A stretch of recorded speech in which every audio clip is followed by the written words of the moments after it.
Jagoro mongirore migao mar omenda Dr. Chris Kiptoo okoni serikal oikore mar yie uso ne kambi mora mora man kod bei mamalo ne siling bilion 34 pok mage kambi mar Safaricom ma sani nie twak kod kambi mar tudruok mar Vodafone.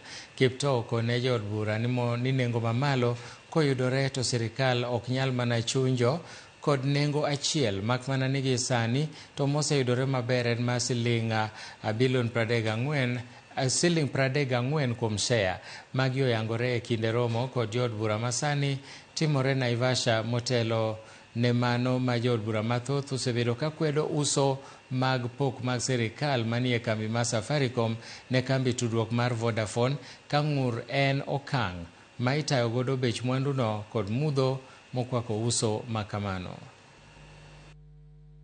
We have negotiated for the best price, 34 shillings, which is 24% higher.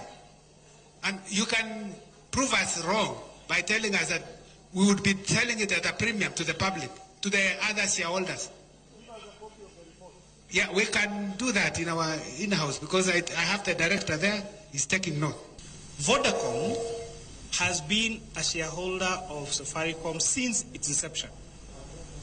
So when you want to negotiate for someone else to buy your business, you are better off negotiating with an existing shareholder who understands the business.